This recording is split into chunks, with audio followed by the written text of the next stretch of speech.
So let's see if we have everything that we need. Haritra, ginger, good. All right, so I'm not sure if everybody's here. Everybody's here that's supposed to be here. Kimberly, you are the monitor. Should we start with our class chants? That sounds lovely. All right. So I'm just going to get rid of actually I'll put it over here. And let's start. Om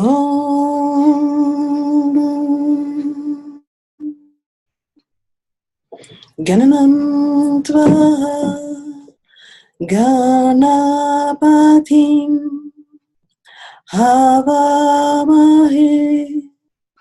Kavim Kavinam Upamastravastamam Jeshtarajam Brahmanam Brahmanaspatana Shrinvanutibihi Siddhasadanam Vakratunda Mahakaya Suryakoti Samaprabha Nirvignam Guru Me Deva Sarvakaryeshu Sarvada Siddhi Buddhi Shakti Sahita Shriman Mahaganadipataye Namo Namaha Nirvignam Guru. Namaste, everybody. Here we are, and today, and actually next week as well, we're going to be talking about Ayurvedic herbology. So, I don't know if I told most of you last time, and I don't know if you were all there, but, Ayurvedic herbology really doesn't really exist as a topic, because it's actually considered Dravya Guna Vijnana. And Dravya Guna Vijnana means the knowledge of substance and the qualities of those substances. And the substances can therefore be, plant matter of vegetable kingdom, or can be animal matter, or can be inert earth matter. So having, shells and dirt or bones and things that are actually inert. So in Dravya Guna Vijnana, which we call Ayurvedic herbology, we are going to learn part of the herb part, but just for you to know, somebody does have their microphone still on. Let me just see who that is. We can mute that. Tammy, it might be you or... Oh, yeah. Hello. Okay. So, but basically what we'll have in Dravya Guna Vijnana is that once you understand the mechanism or the way a plant is in terms of its properties, then you can apply those properties to anything. So, because last time I was with you, I taught you food as medicine, I will presume that you all already know the qualities of the various taste of sweet, sour, salty, pungent, bitter, astringent. I also will presume that you will know so that's the rasa, the virya, the fact of it being heating or coolant, and vipak, which is the post-digestive effect. So when we're looking at a herb now, we will have to establish if it's going to be heating or cooling, and if that's actually going to make somebody's pitta's worse, or if it's going to make their vata or kapha worse, or if it's going to be making their constipation worse, or if it's going to actually be helping in, alleviating their diarrhea. Okay, so when we're looking at overall Dravya Guna Vijnana, there's going to be this thing about time of administration.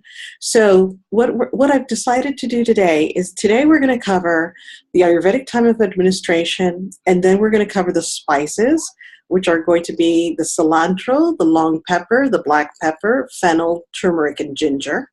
And next time we're actually going to be covering Centella asiatica, the bacopa, ashwagandha, shatavari, gugulu, licorice, tulsi, and triphala. So we have a lot of herbs to cover.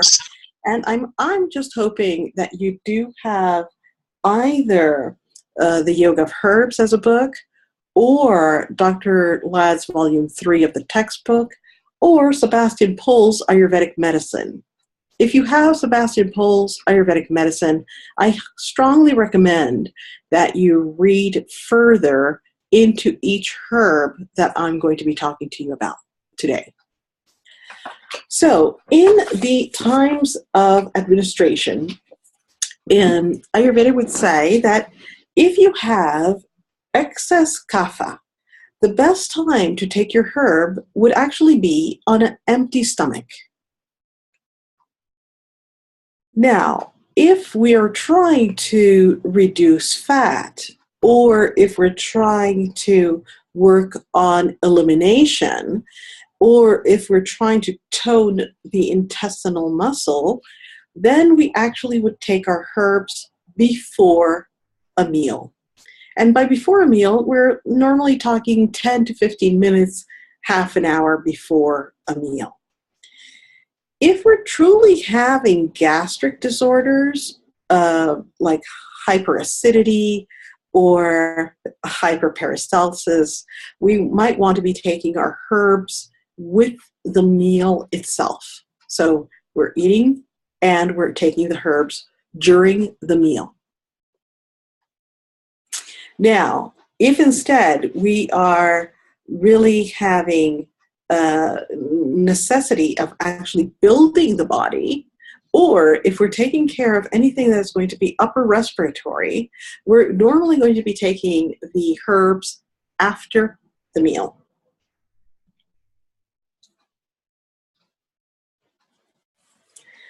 Now, if people are too weak, or if the children have diseases, or if we're looking at elderly, or somebody that is anorexic, truly the medicine should be given within the meal. That is, instead of giving them a herb or a preparation, your preparation should be included in the food. So now you're having like a congee or some type of rice, which is going to have the herbs within. So you're not going to be giving separate herb from food, but you're just going to mix it in with the food. Now, normally, if a person is having circulatory problems, the herb is given in between two meals. So either in between breakfast and lunch, or in between lunch and dinner. And normally, if a person is truly strong, they are given less herb than the person that is actually having a terrible diet. So let's say that somebody is strong, they're active, they're really athletic, they don't need as much herb as we'll give somebody that is in less good shape. Now, if somebody has things like cough or hiccup or vomiting or severe poisoning, there you give the medicine as many times as it needed, repeatedly, until the condition is resolved. Now, typically in Ayurveda, we will give herbs that will affect the mind, so affect memory, or affect the eyes, or the kind of like the ears, if you're having issues with ringing the ears. Those are things that we would give before going to bed. So in Ayurveda, timing becomes really important. Now, because people are in the West, you'll find people are actually, taking a variety of supplements. Okay, so if the person is taking a variety of supplements, one thing that we have to be careful of is either the drug herb interaction or also the drug supplement interaction. So if we're saying, oh, you have to take this turmeric, but before the turmeric, somebody's taking an omega-3 fatty acid, well, normally your omega-3 fatty acids is going to hamper the absorption or the effectiveness of the ginger or the turmeric or actually any vitamin that you throw with it. So normally oil solubles should be kept away from herbal supplements, and and also it's usually best to have those oils in with the food so that the person shouldn't be having those on an empty stomach. They should actually be having those with a meal. Now, we're going to see that when it comes to Ayurvedic herbs, there are going to be things that are going to be good to take as a tea or herbs that are going to be good to take even as a tincture or to use as a spice. But there are also going to be other herbs that are actually going to be better in an oil medium. So, and the oil medium doesn't mean that you're going to have it with oil, but actually having them with milk or with ghee or even a coconut milk or even an almond milk is going to be better for the herb to have a better effect on the body. So we call that the kind of science of knowing anupans. Okay, so anupans or anupanas are vehicles for which, Karen. Hi, Karen. Hello. I need you to mute your microphone. Okay, let's mute it. All right.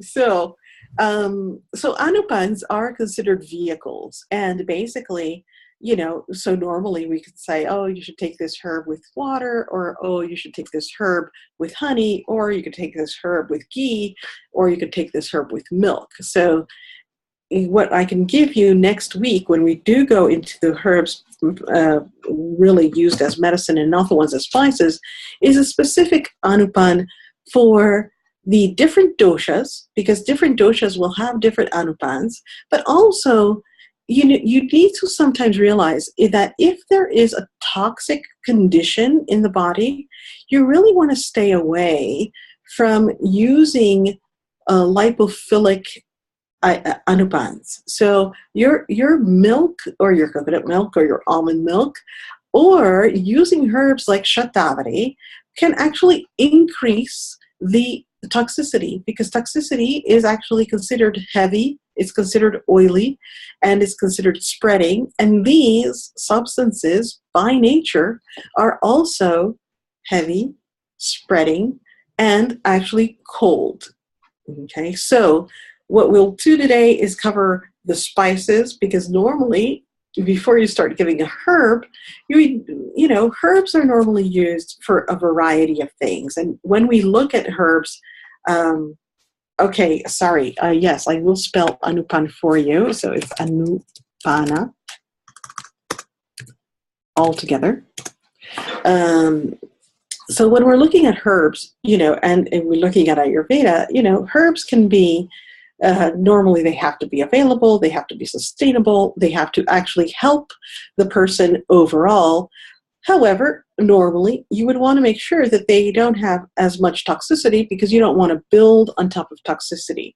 So truly using the herbs that we're going to talk about today are going to be things that can lead into eventually doing recommendation of herbs, because the herbs that we're going to be talking about today are going to be doing that dipana pachana, which you already know about.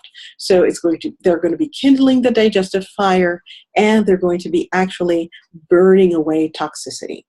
So before we start throwing herbs at people, as I call it, we should actually make sure that they're not toxic, because you don't want to make their toxicity grow. And you also want them to have a clear perception of the herb. You don't want them not to be able to digest it because they're having indigestion. So there are going to be various ways in which herbs can be prescribed. You will have a pharmacological prescribing. And so pharmacological prescribing is, for example, when somebody says, oh, I've heard that you have cancer and you should be, using turmeric. Well, there's a difference between using turmeric as a spice and using turmeric as a pharmacological prescribing, because basically what they found is that the active ingredient of turmeric, for example, is curcumin. And now when you buy a capsule of turmeric, most likely they'll have it standardized at an amount of curcumin that is actually capable of doing that job. So pharmacological prescribing is when you want the herb to override the intelligence of the body and do something specific. Then you have a physiological prescribing. Physiological prescribing is basically when you're taking a herb and you're using that herb to educate the body to perform something or to work in a most specific way. Then we have a kind of a drop dose prescribing, when we're giving just a little bit of the herb to create some type of action. And it's almost like a homeopathic delivery of the herb. And then we have what is called the, Chinese prescribing as well as the Ayurvedic prescribing method. In the Chinese as well as the Ayurvedic prescribing method, you'll have a herb which is considered, I'll tell you about the Chinese first. You have the herb that is considered an emperor. So you have, in a formula, you have one herb which is the true giver of health. Then after that emperor, you have a minister. And after the minister, you have an emissary. And after the emissary, you have a servant. So these are all herbs working in the same direction, some stronger, some less strong.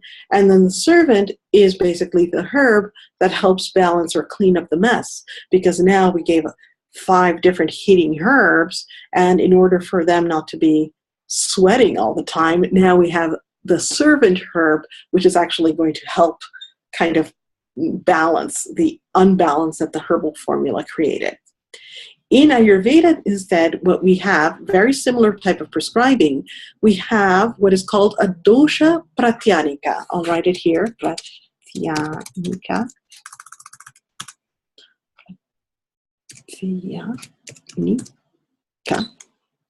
So the dosha pratyanika is basically a herb which is suitable for the dosha of the person. And this is not the dosha that is out of balance. This is their actual constitution. So there's going to be dosha pratyanika for vata, dosha pratyanika for pitta, dosha pratyanika for kapha. Then we're going to have a dhatu pratyanika. So now a specific tissue is going to be addressed. Are we addressing the blood? Are we addressing the muscle? Are we addressing the fat? So dhatu pratyanika. After that, we have a vyadi pratyanika. Vyadi means disease. And so it's a herb specific to a condition or a disease. So let's say that somebody's having heart problems, most likely they're going to have Arjuna. Or let's say that if somebody's having lung problems, most likely they're going to have Pipali. If somebody's having a liver problem, most likely they're going to have Kutki. So depending on whatever the disease is, there's a specific herb that is good for that. And then we have a srota pratyanika. And the srota pratyanika is for the channel that you've talked about srotas before, I hope, with other instructors, but srota is the channel undergoing transformation that then becomes a tissue or that then becomes an organ. So we need to actually support this channel that is going to be kind of helping the mechanism of delivery. And normally, at the end of the formula, sometimes we add a basma. And the basmas in Ayurveda are actually these alchemical preparations, which are mainly either of material or metallic or origin. So we have things that are like iron, or we have things that are shells. So they're kind of mineral pitches, and they're considered extremely subtle. So subtle that they can help the herb and carry the herb to a deeper place, but also make the preparation a more sophisticated preparation and one that will have indefinite shelf life. So by adding a basma, which is spelled like this, B-H-A-S-M-A, we're actually adding what is considered a mineral pitch, which is an alchemical infusion to a formula. So the way I see it is, before throwing herbs at it, you should always try with diet and lifestyle. And in diet, so would a basma be considered an anupad? Yes, actually a basma is considered also an anupad. However, it's part of your primary formula, while as anupads are considered vehicles as secondary. Okay. So, so again, as I was saying, when it comes to, being more in health, it's easier to do things that will require your drinking or your having to do things multiple times a day, because you could easily forget to take a herb. You could easily forget to take a tincture, but you cannot forget to drink, and you cannot forget to eat.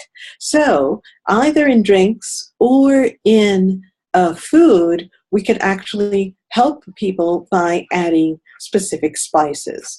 So we're going to start with a very common spice, which I call actually the king of spice, but it's not only me. This has actually been the most important spice in history, which is black pepper.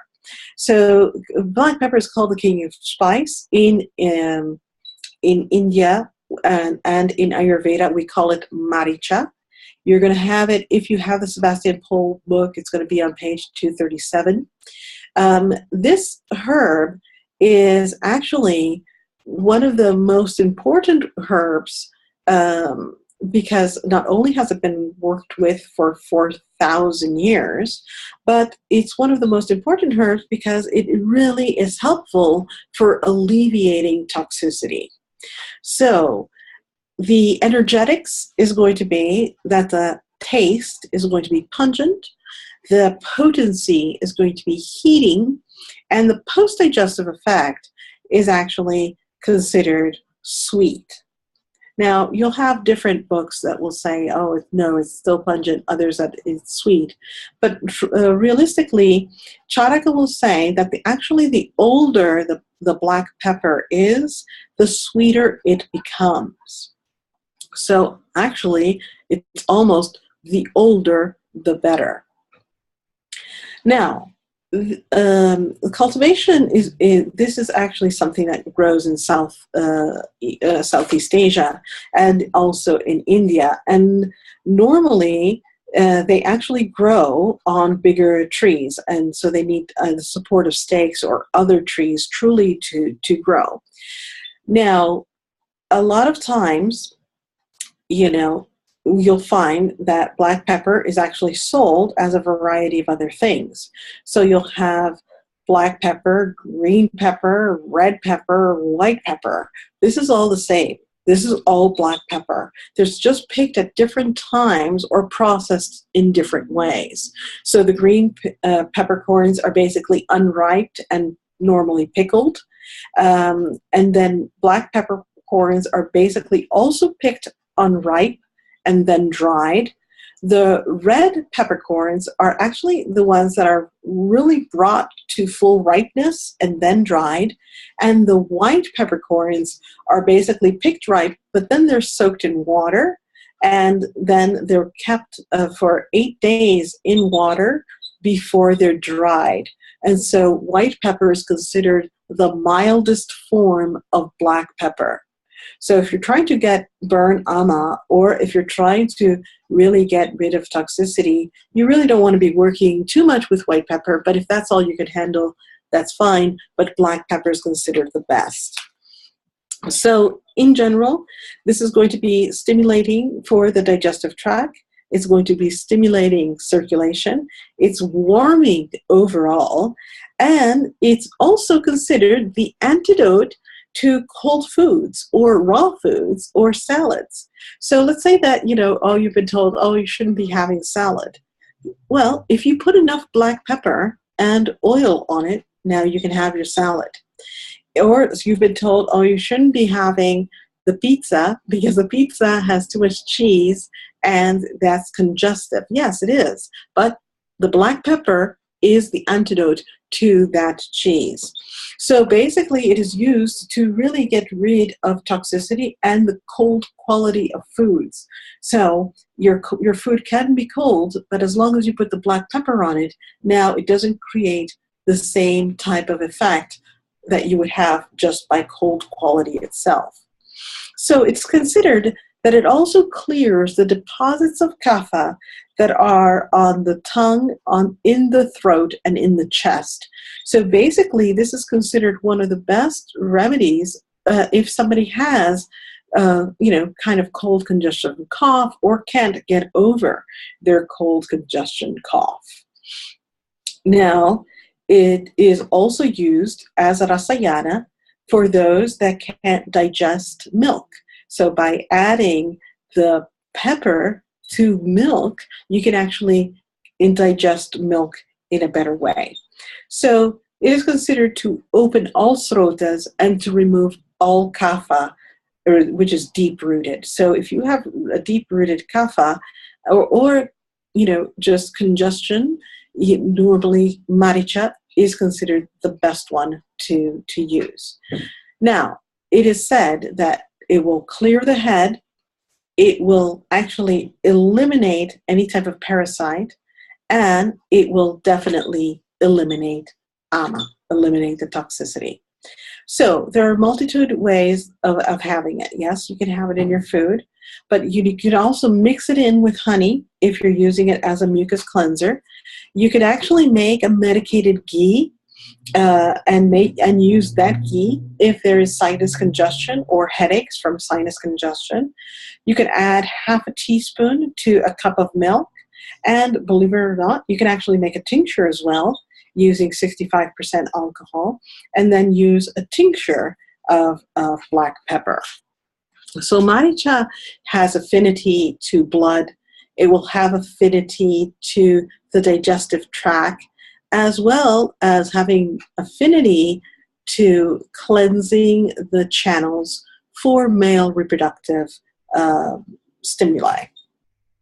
So this is very important spice in Ayurveda, and so many crimes have been committed in history during the spice trade because of black pepper, that it truly deserves a deeper look into it, and it's just wonderful. Now, the other version, so we have black pepper, but then we have pipali, which is long pepper. So long pepper actually comes in longer peppercorns, and this is actually distributed or also in the Philippines, Malaysia, Southeast Asia, India, Sri Lanka. And the pipali is viewed actually as a tridoshik herb. So sorry, I didn't get to your rasa vidya vipak of black pepper. So in the vata pitta kapha, vata is going to be decreased by using black pepper. Pitta is going to be increased, and kapha is going to be decreased. Pipali instead is viewed as a tridoshik herb and will only cause excess of pitta when used in excess. Also here, it's pungent, heating, and sweet. And here you'll have it on page 239 of Sebastian Pohl's book, so you can look into that whenever you have time. But basically, pipali is viewed as one of the best herbs in Ayurveda for lung congestion. It's a bronchodilator, and it's actually used also as a rasayana for anybody that has been a smoker for a long period of time.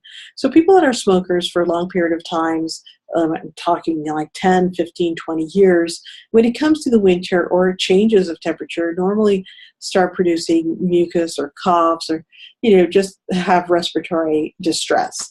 And pipali in Ayurveda is the number one herb for respiratory distress. So it's used for expectoration when there is bronchial asthma. It is also used to kindle agni and digestion. It's considered a carminative. So if there would be too much gas in the system, or people having issues with bloating after a meal, pipali is normally used.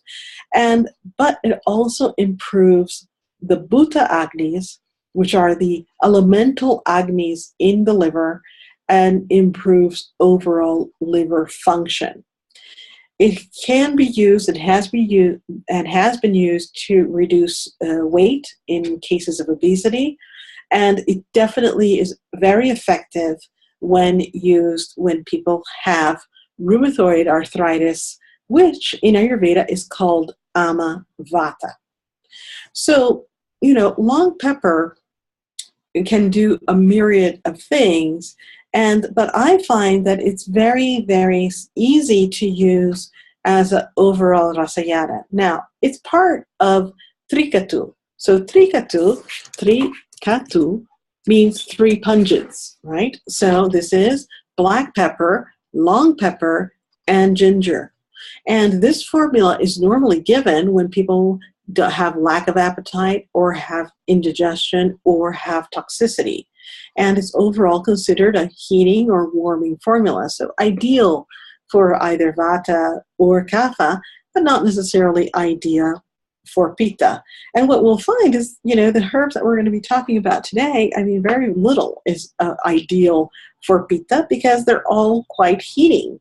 And so obviously, especially in the summer, you should be careful about the use of these herbs because it will just aggravate pitta states.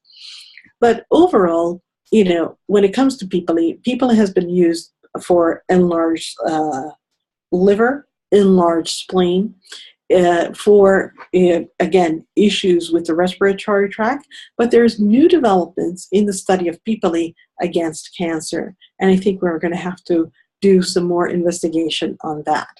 So whenever you're doing, pipali is called piper longum, okay? So the family is always the Piperacea, which is the same one as black pepper, but this one is Piper nigrum, which is black pepper, and this is Piper longum, long pepper.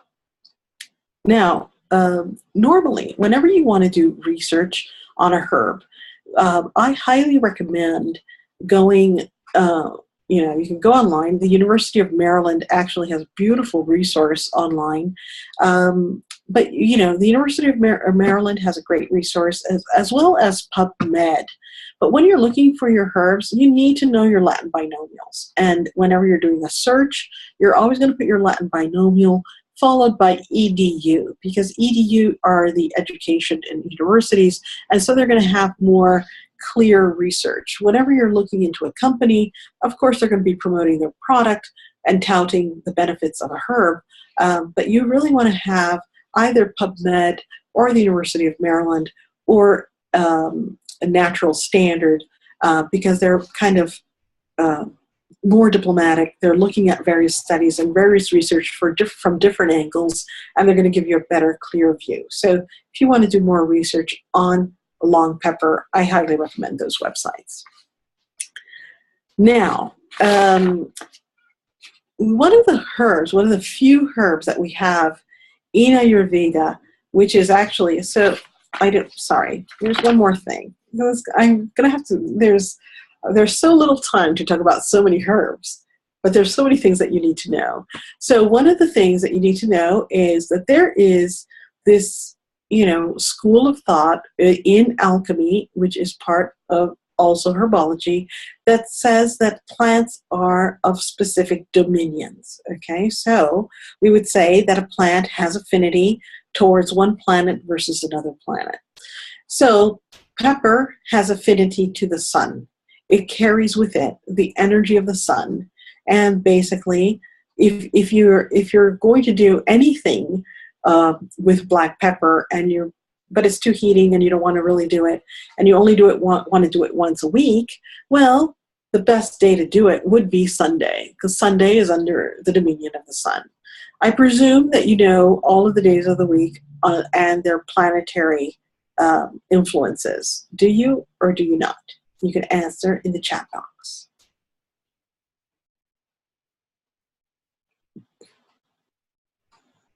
No. Okay. So Sunday is the sun, obviously. Monday is the moon. Tuesday is Mars. Wednesday is Mercury. Thursday is Jupiter. Friday is Venus. Saturday is Saturn. All good? Okay. So typically, even if we look at things from a kind of a Jyotish perspective, or, basically these planetary influences, in Ayurveda, the sun has to do with your blood, has to do with your overall appearance, with your cheerfulness, with your joie de vivre. Monday, instead, is going to be female reproductive. It's also going to be water-carrying channels. It's actually nourishing of the self. Tuesday is also having to do with blood, but it's also about strategy and kind of how to proceed on things. Mercury is all about nerves, communication, and so if we're having issues with our nerves or with communicating clearly, anything done on Mercury would be a good day. Jupiter is actually Guru, so this is like the best day to, be clear about your own practices, or have, new projects, or basically be out there. Now, Friday is about Venus, and in Ayurveda, Venus is all about beauty and arts, so this would be the best day to do things that would be about that. And Saturday is all about Saturn. Saturn is about bones and also learning through difficulties. So if there's this whole concept of fasting in Ayurveda from a Jyotish perspective, and normally the fasting on a one day of the week would be done normally on a day where you have either a debilitated planet on your chart, or where you're basically doing some type of seva for the planet for it to give you better health. So let's say that you have issues with the lymph system, with the water-carrying channels, and you're a little bit overweight. Ayurveda would say, well, Monday would be your better day to do something for the planet, and then the planet would view you favorably, and so that would be your best day to do a one-day cleanse or a one-day fast.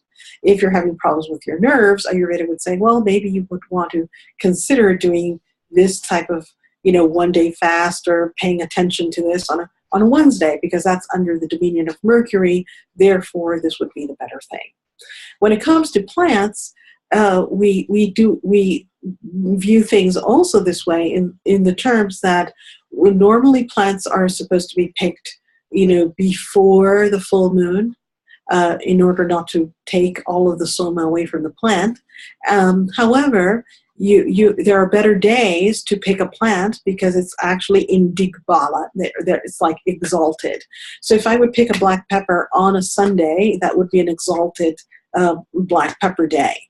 It wouldn't be as good to pick it on a Monday. And if I'm making a preparation, it might be better to make that type of preparation on a Sunday rather than make it on another day. Now, there are going to be planets, and I believe you might eventually at some point study some Jyotisha, which are friendly planets and enemy planets. So, let's say that you can't pick up something on a Sunday, and now you have to choose between Monday and Tuesday. Well, you're better off picking it on a Tuesday because Mars and the Sun are friends. But there are planets that are friends, there are planets that are neutral, there are planets that are great enemies. So it becomes something that you need to know if you're into the alchemy and the subtle energy of things. So anyway, now we go back to fennel, because actually fennel is one of the few herbs that is actually considered cooling, which can actually do dipana pachana. Okay, so this is in India. It's called Shatapushpa, and it is actually under the dominion of Mercury.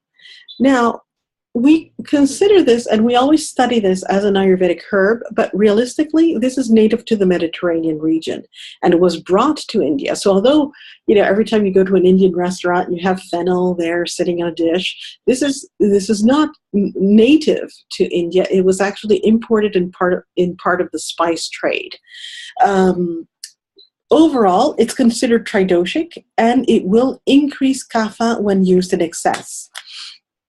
The taste is sweet and pungent. It's considered cooling and sweet. Now, overall, this, and in Sebastian's book, it's going to be on page 175. This is an overall antispasmodic. It's going to be a carminative. It's going to be a diuretic. And it's also going to be a galactagogue. So one thing that we didn't go over, and we have no time to do that, is the actions of herbs.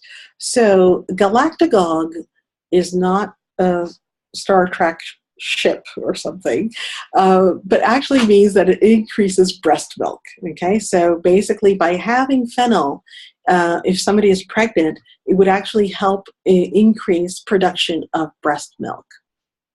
And there you would actually be drinking it as a tea.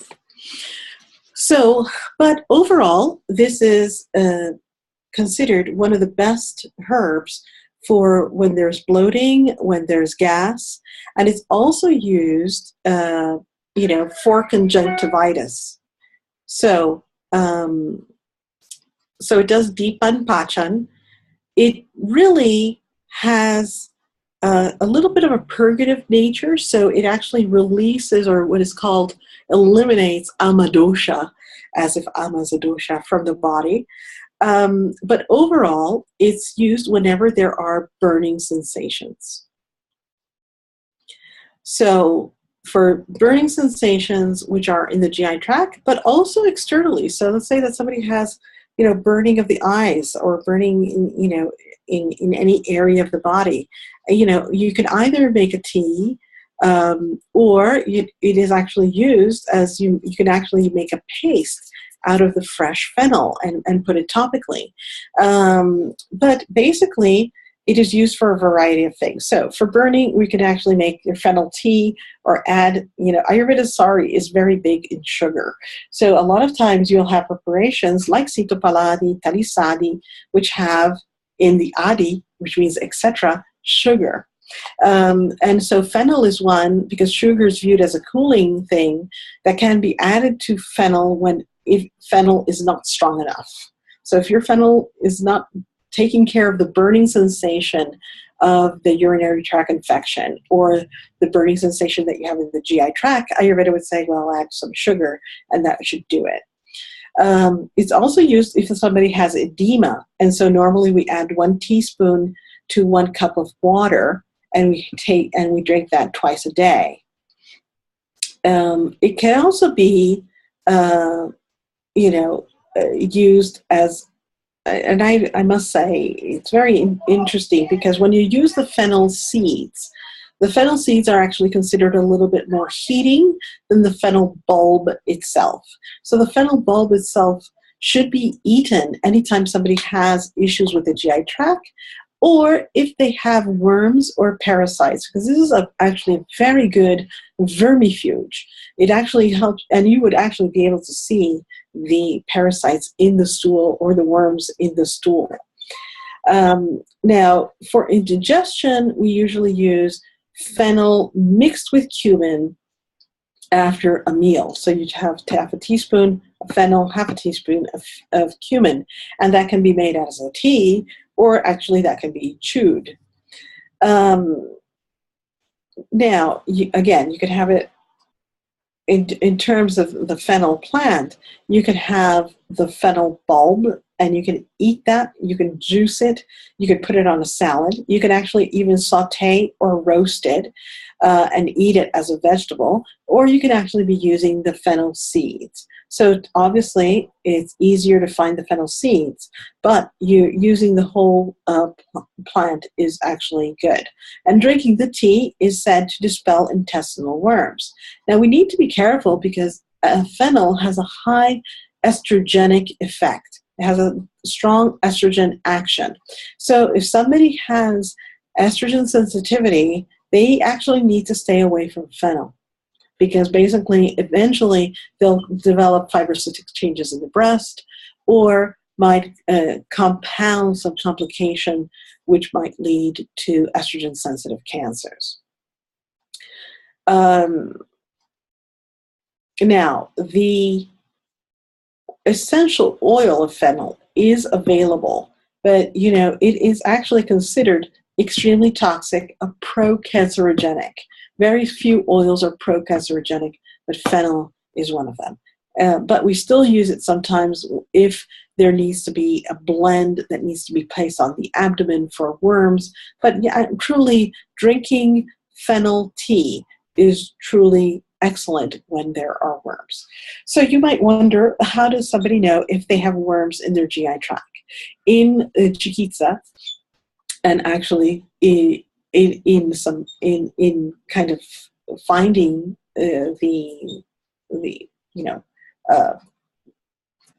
worms, you would ask a client, first of all, you would look at their tongue, and you would see in the tongue if there are depapillinations or areas without papillae in the tongue, and normally they're supposed to be blotchy. So if there are entire areas, the entire area means a folic acid deficiency, but if you have blotchy areas in the tongue, this actually indicates that there is some other type of parasite. Normally the person will have itchy nose or itchy anus. And if they don't have itchy nose, itchy anus, they might be having more sexual dreams. So in the moment that they're having more sexual dreams, this is also a sign. Normally they're going to have a little bit more ama, and it's classic that they will have bloating and mixed bloating and constipation, and sometimes with diarrhea, intermittent. So these are all, again, they will confirm that the person has a parasite or a worm. So a question was asked, is fennel good for acid reflux? Well, yes, it is actually very good for acid reflux. Here I would actually take it as a seed and not as a tea. The thing is, fennel, and we'll see licorice as well, but not today. Licorice is not on today's menu. It's on next week's menu. Licorice and fennel in excess, because they can increase kapha, can actually sometimes increase the acid reflux or the vomiting of people. So you really need to be careful with the liquid quality. So is excessive saliva, drooling during sleep related to worms? No, that's actually related to excess kapha. Now, by the way, worms will also produce crazy dreams. So that's a good thing about the sleep part. So whenever somebody's experiencing very erratic, strange dreams, this is also a sign or symptom of having worms. Now, if any of you have actually dogs, using fennel in washing your dog, like fennel tea, really helps get rid of fleas. So this is something that you just might want to know. So Phenelicum vulgare is part of the Umbelliferae, and the Umbelliferae is this botanical family that when it goes to seed will actually become almost like an umbrella, and that's how you have the seed. So it's going to be very similar to the action. So normally, if you don't have fennel, you can actually use any of the Umbelliferae for a similar action. So, and actually it will work for worms in animal, Tammy. So you could actually use caraway in the same way. You can use cumin in the same way. You can use a carrot seed, a celery seed in the same way. Are they going to be all as cooling as fennel? No. However, they're going to be similar in action. So Also, by the way, fennel is used as a gargle when there is sore throat. So if somebody's having a sore throat, you can use that. And you can also use it as a nifty eye wash. So if there's like a lot of pollution or dirt, or the eyes are just too hot, or having burning sensation, or too dry, this is very nice to use your cooled fennel tea as an eye wash. So, eye washes are very simple. All you need usually is a tea and an eye cup. And normally what you'll do is, put your cooled tea in the eye cup and then just look in the various directions, up, down, side, side, corner to corner, corner to corner, counterclockwise, clockwise, and then you'll just remove it, wash it, and then fill it again and do the other eye. So has everybody here ever, or do you use eye cups or do eye washes? It's like, no. Tamara does. Okay. But Tammy is like, no. Okay, so I encourage you all to do the eye wash. And if you don't have the eye wash cup, because this happens all the time, you might have a shot glass. And so you could use a shot glass as your eye cup. It's a little bit messy sometimes, but so if you have a small enough shot glass, you can use that as your eye cup. But it's really great. You're not supposed to do it, of course, if you have contact lenses. But it's really great. And normally treatments to the eyes are done in the evening because you don't want to expose after your eye wash or any treatment to the eyes. You really don't want to extend the eye. So you're not going to be watching a movie or driving towards the sunset. Normally, eye treatments are done at night, and they're like the last thing to do before you go to bed. They're considered debilitated treatments to the eyes, and so you're not supposed to then do much after an eye treatment. Okay, so the next thing we have is actually cilantro. So cilantro is har, and coriander is danyakam. So this is actually under under Mars. By the way, let's go back a second to fennel, because one thing I didn't tell you is the tissue affinity. So tissue affinity of fennel is going to be rasa, rakta, anna, ambu, mutra, and stanya. Got it?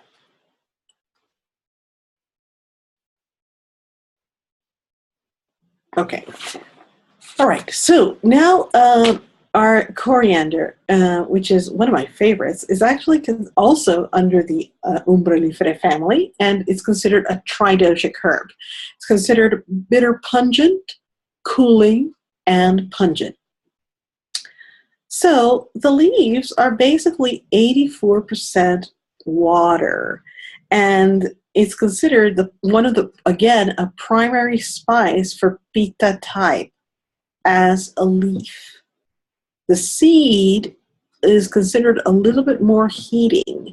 And basically, this is used normally whenever we want to rid our system from excess heat, excess inflammation, if there are rashes or itches. And also it is used to get rid of excess toxicity in terms of elemental toxicity. So if somebody has a mercury toxicity or a lead toxicity, this is really useful. It's also very useful to use as a fresh juice. So this, juicing this can be also, used very well to help clear the blood and help get rid of toxins. So in India, they typically even make a paste of the fresh leaves and apply it to the forehead if there is Pitta-type headaches. And the juice is also used in the eyes for conjunctivitis. Now, that's a little excessive. I don't recommend doing that to your clients, but it's generally regarded as safe.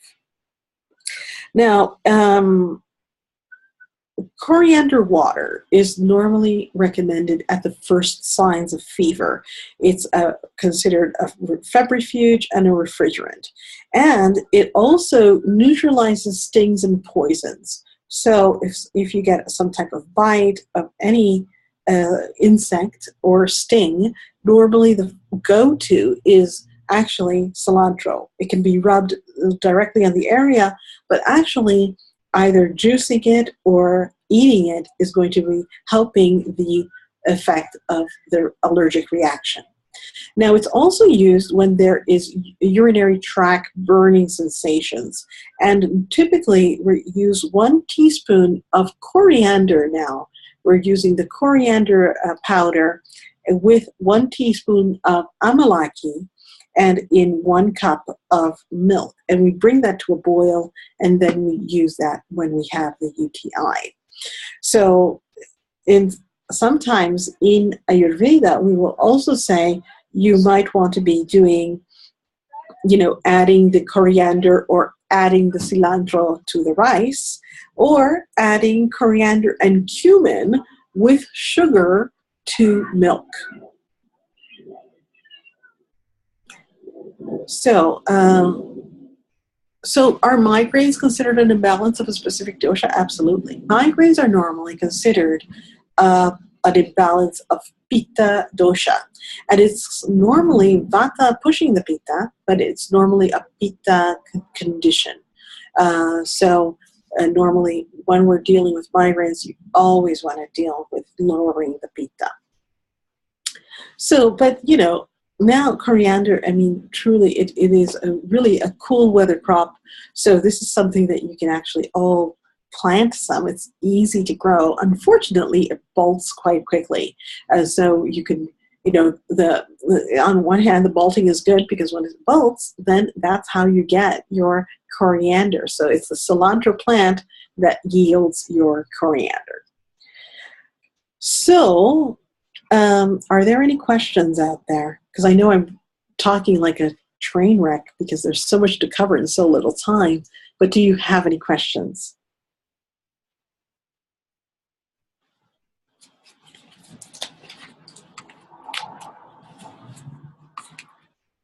Okay, so the tissue affinity for cilantro is going to be rasa, rakta, anna, ambu, mutra, as well as sveda. Okay, so in general, when someone has a migraine, the ideal is actually going to be absolute rest and cooling beverages. So we can either have cucumber water, or we could make a tea with coriander or cumin, coriander, fennel, the CCF tea. Or we can use milk, and now in this milk, we can probably add some shatavari if the person is not estrogen sensitive. Or we could probably add some cardamom and sugar, because Ayurveda is big on sugar to cool down pitta. Now, if you don't want to do that, the tea versions are better. But normally, we are usually using mixtures of herbs with sugar. So the next thing we have to cover, I feel like this is like the race for the finish, is turmeric. And turmeric is such a big, so the cardamom and sugar is in milk, typically in warm milk, and then you can actually allow it to cool down. So the next herb that we have here is actually haridra, and haridra is actually your turmeric. So again, turmeric is viewed both as a herb as well as a spice. And what's going to change is the amount of turmeric that is being used. Now, I must say, there's this a strange group going around on Facebook, which is called the, Ayurvedic Review or something or other. And sometimes I don't even, I look at it and I don't even want to go there. But it's very true that people do develop allergic reactions to turmeric. So it's not illusion, and it's not a mental pathology that somebody's having. People can develop allergic reactions to turmeric. And normally what that will exhibit is not only as a rash, but also heart palpitations and cardiac symptoms. So, and that is normally when we're not using the full turmeric, but when we're using the standardized extracts or the curcumin. So you must have heard about curcumin, and so the botanical name of turmeric is Curcuma longa. And this is going to be on page 282 of the Sebastian Pole book. So I presume, I have no idea, what book do you have for Ayurvedic herbology? Do you have a book? Is it a required thing? Well, on the website it says we recommend that one book, so the students have an option to buy it. But the two books that are not optional are the textbooks, Dr. Leslie's books. Yeah. Okay, great. So, I really like the Sebastian Pole book, so I really encourage you to get that because it's a good reference. And I must say, I have a lot of books, and other than one that is totally from India, where you can't find anything unless you know Hindi very well, there are not very good books on Ayurvedic herbology out there. And even the Yoga of Herbs is very limited in comparison to the Ayurvedic medicine book of Sebastian Pole. But so I would encourage you to get that one because it's a good reference for any practitioner, actually, of any domain. So if a Western practitioner, I tell them to get that book. Chinese practitioner, I tell them to get that book. And for us students of Ayurveda, I find that is a book that has most of the information in a good way. The name of the book is Ayurvedic Medicine, and it is by Sebastian Pole, Pole. So, going back to turmeric, again, the botanical name is Curcuma longa. It's actually Haridra in India. And, this herb has been loved by Vagbata. Vagbata said, this was the cure for diabetes. Charaka said it was instead one of the best reducing herbs, and that would be helpful also to improve complexion. And Shushruta thought, this is one of the best herbs for lactating mothers because it's a lactodepressant. But nevertheless, in India, this is used internally as well as externally. So externally, they use it on sprains. So they mix it with ghee and use it on sprains. They also use it for skin complexion. And I'm not a big fan because it's yellow and everything's going to turn yellow. But anyway, so you can use it for improving skin complexion. So normally they'll mix the turmeric powder with yogurt and use that as a kind of a mild exfoliant.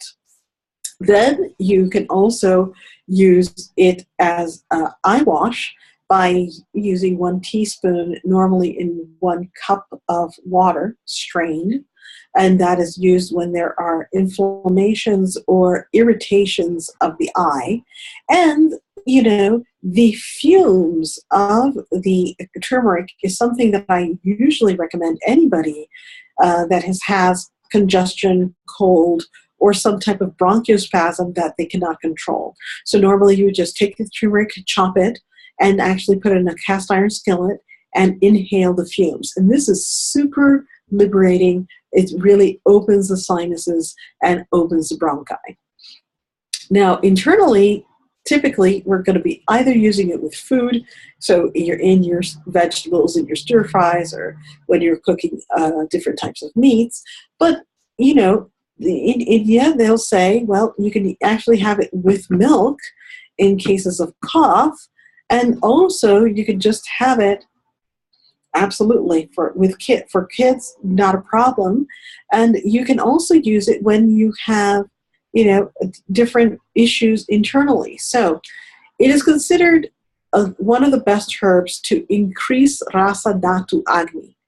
So when you need the lymphatic system and or the plasma to have a little bit more strength or force or fluidity, normally turmeric is the one of the two, because we're going to see a holy basil next week, but turmeric is considered one of the best ones to use for increasing rasa dhatu agni.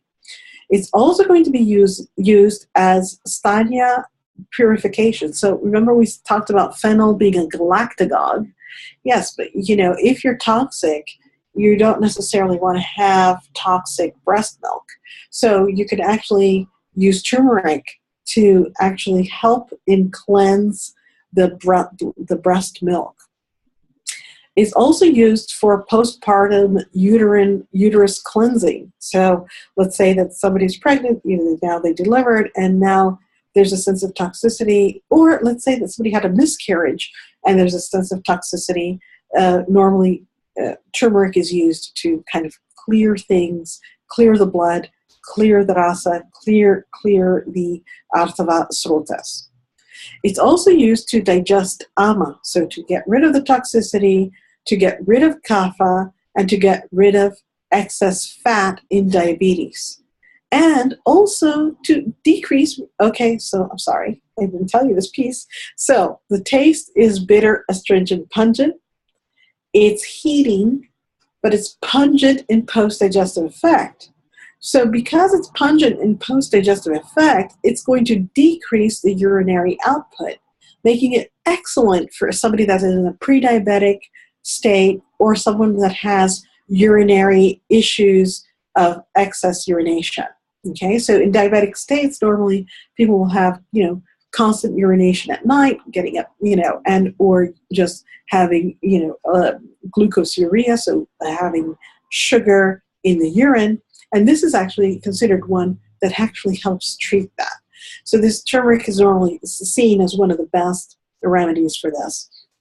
And then it's also one of the best remedies to eliminate or alleviate leukorrhea. So leukorrhea is the white discharges of the vagina, and also any type of vaginal disease of kapha type. So here we're talking also about yeast infections, fungal infections, things like that. So normally here now we're using turmeric with honey.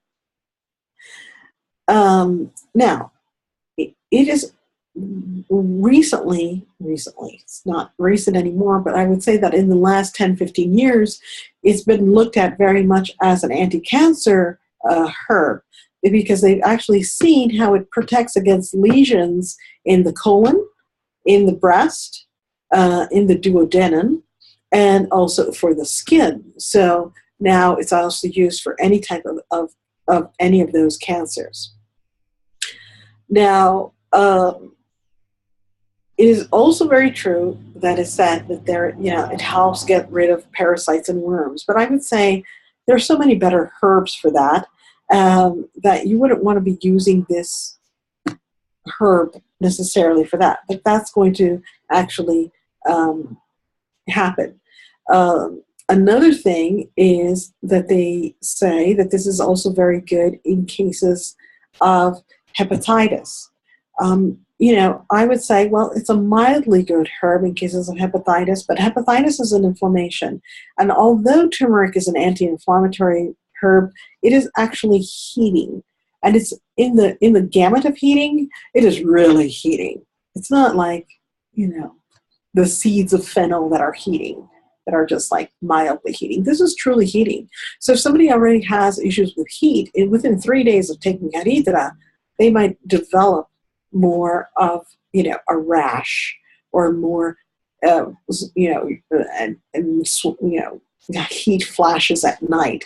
So you do need to be careful with how much turmeric you're using, and you might want to be adding it to either the honey or adding it to milk, because both of those substances are traditionally in classic Ayurveda considered cooling. Rock your boat there for a moment. All right. Would you suggest fresh instead of powdered for specific treatments?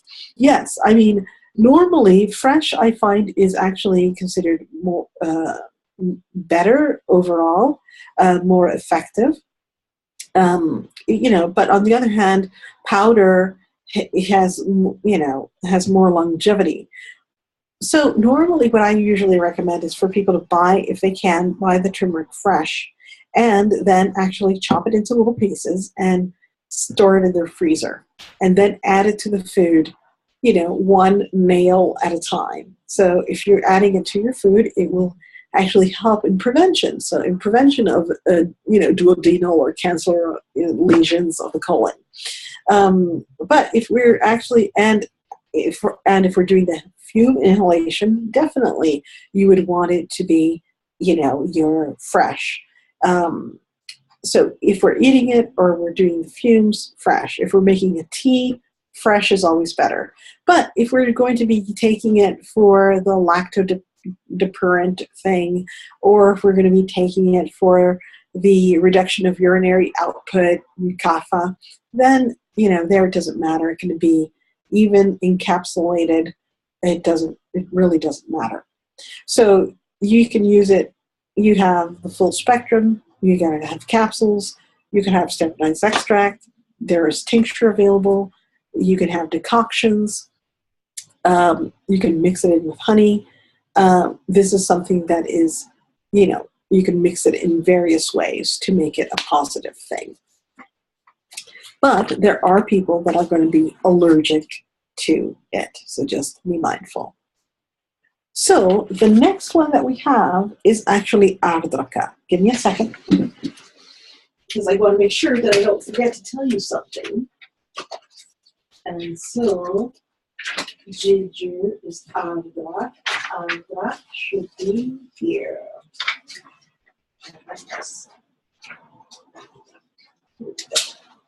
So I'm under my desk if you're wondering. Where did you go? I'm here. Okay. So ginger is considered the same family as turmeric, as a matter of fact. And it's Enzimber officinalis. This is actually considered tridoshic, but it will increase pitta in excess. Now, one thing I forgot to mention about turmeric is that turmeric is also an anticoagulant. So other than being all fantastic for many things, it's an anticoagulant and it's also cholesterol lowering. But what this means also is that this is not indicated if somebody's going out for surgery of any type, even a minor tooth thing, because they're going to be bleeding incessantly. Okay, so both ginger and turmeric have the bleeding thing going on.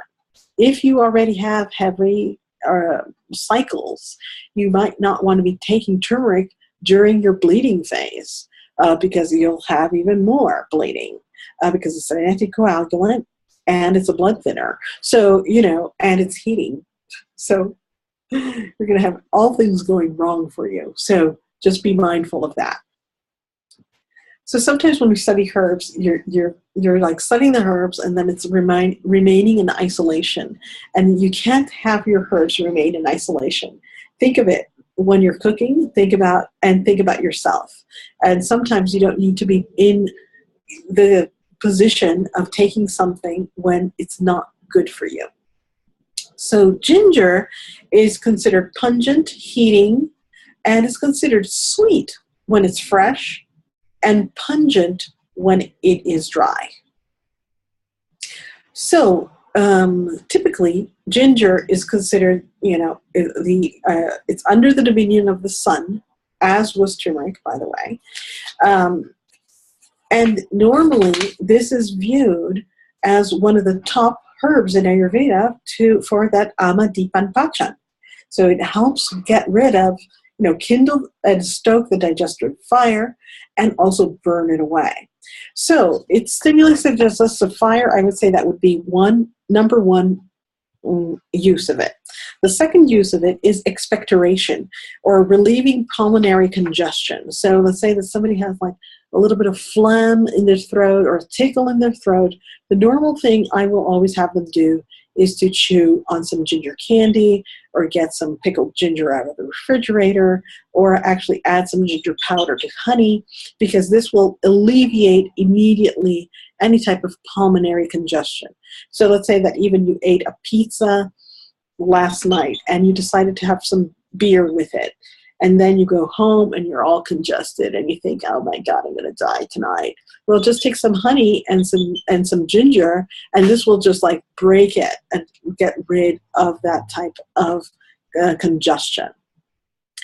In Ayurveda, it also relieves nausea. So you can actually have ginger alone or combine ginger and salt, and you can relieve the nausea by doing that.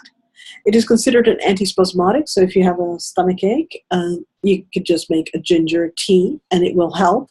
But it's also warming, so it also will help bring about heat in the body.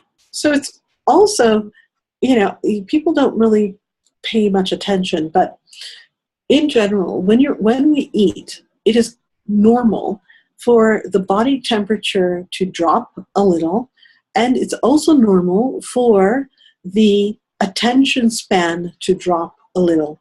And this is because blood is required in the GI tract for movement of the stomach and the intestinal organs. So we don't have as much blood flow to the head and or blood flow to the extremities.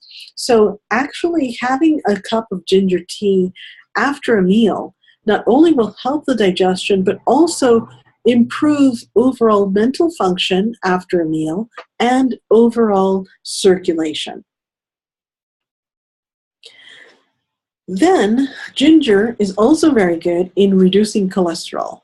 So it can be used as a herb to help reduce cholesterol. And of course, we also use it for aches and pains. So it's a great analgesic. So we actually put it in equal amounts to baking soda in the bathtub. So it can become a very expensive project to do your baking soda baths. However, if you get your herbs from like Mountain Rose by the pound, you can then do your ginger baking soda baths. And this is really nice to alleviate muscle pain or fatigue. So if you went skiing or snowshoeing and you're in pain, or you just did a yogathon, this is a good way to alleviate those muscle spasms.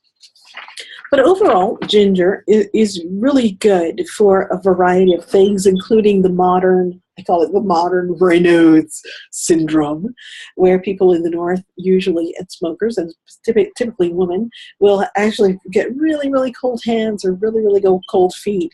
This is excellent. This is also excellent to reduce a fever, because ginger actually encourages sweating, and by this diaphoretic action you actually reduce the fever. And basically this is excellent whenever somebody has just a weak pulse, or if they're pale or they're cold. This is the perfect type of medicine. Now, of course, if somebody has bleeding tendencies, ulcers, or bleeding disorders, they're just going to get worse with ginger. Okay, so just be mindful of that. So I think that is all. Now, it's very true that they say that ginger should be avoided during pregnancy, but that is very speculative. Okay, so in the degree of studies, so I've told you earlier today to go into PubMed or to look at the studies on the University of Maryland website. Normally when you have studies, they'll always put in parentheses if it was in vivo, in vitro, or if it was a human study, or if it was a clinical study. So when it's a human study, fantastic. Human study means that they've actually taken healthy individuals and studied this group of people with this herb over a period of 10, 15, 20 years, and this is the outcome. So whenever you have human studies, that's beautiful.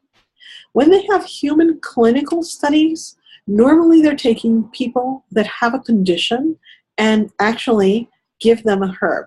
However, there's never a real clear panorama of these people. Some people might have a good diet, some people might have a bad diet. It doesn't matter, and a lot of them turn out to be either homeless or university students because they pay for clinical studies.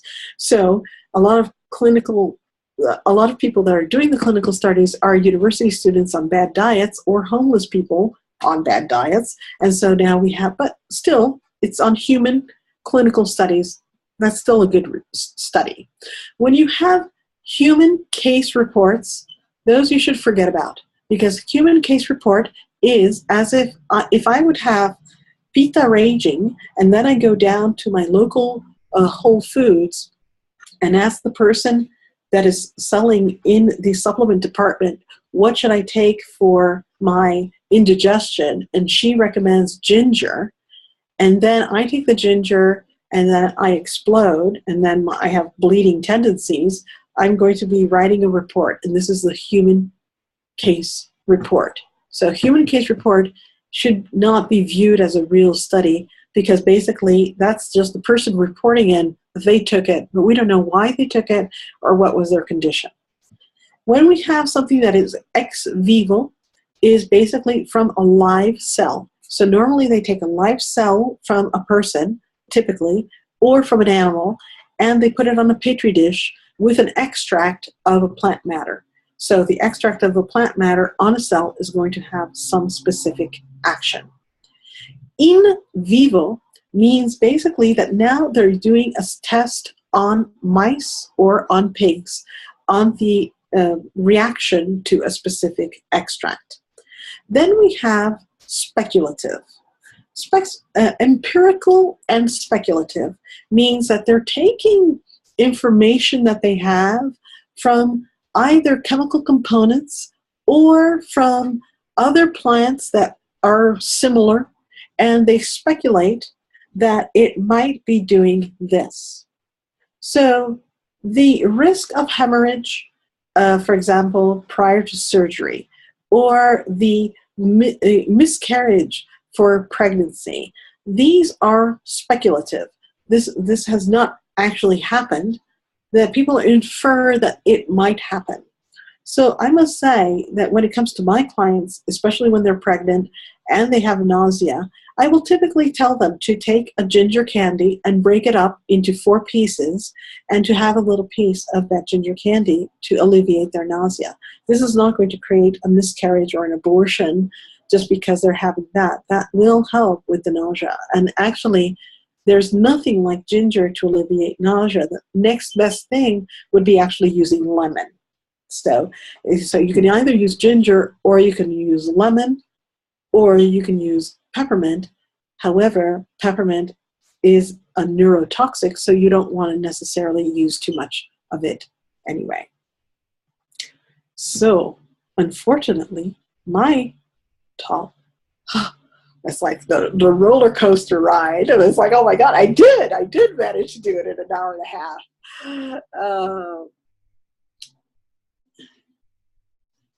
Okay, so all right, so first of all, I do have, and I don't know where I put it. Let me just check something.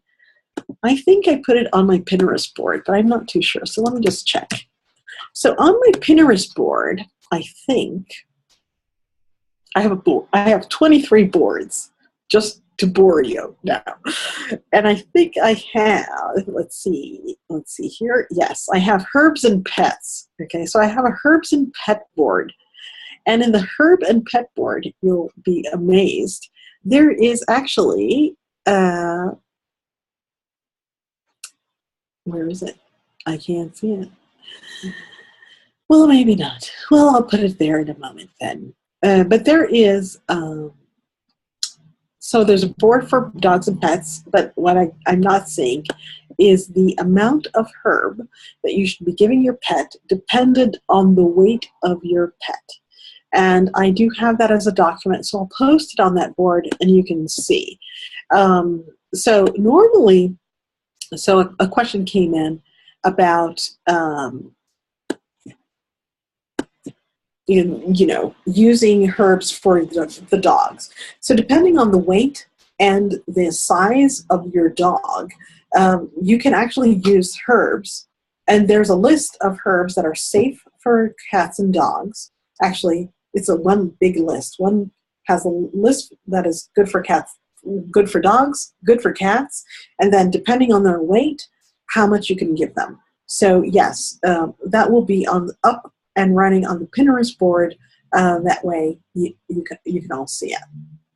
So next week we are going to have to cover the Brahmis, Ashwagandha, Shatavari, Gugulu, Licorice, Tulsi, and Triphala. And as I was speaking, I noticed that we needed to cover one other thing. And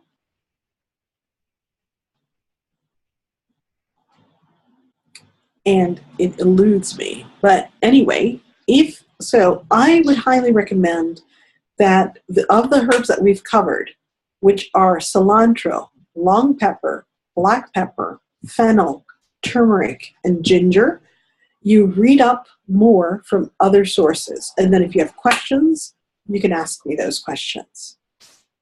Time permitting, and if you have absolutely nothing to do next week, you could also read up on Bacopa, Centella, Ashwagandha, Shatavari, Gugulu, Licorice, Tulsi, and Triphala. That's a lot. But, the most important piece is, in my opinion, these 5 spices that we've covered today, you should already know them. Yeah, Tulsi is holy basil. Okay, so you should already know these guys because they're like kind of food. So realistically, it's going to be next week's. This is going to be a little bit more heavy duty for you, but and I would say practice, taste what we've covered, make sure that you know them, and in India you will find Vaidyas that only work with one herb. But by working with one herb in a variety of ways, putting it in ghee, making a tincture, using it raw, sautéing it, they can do so many things. So really, you have to practice.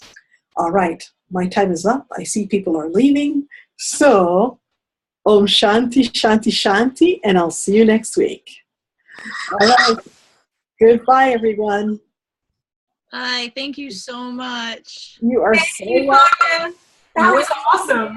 Excellent. Yeah, I love the Jyotish piece, just so you know. That was so cool. We have to have it all. You have to. You did it all. You hit the finish line and woo. You're welcome. Bye. Bye. Bye. See you next Bye, week. everyone.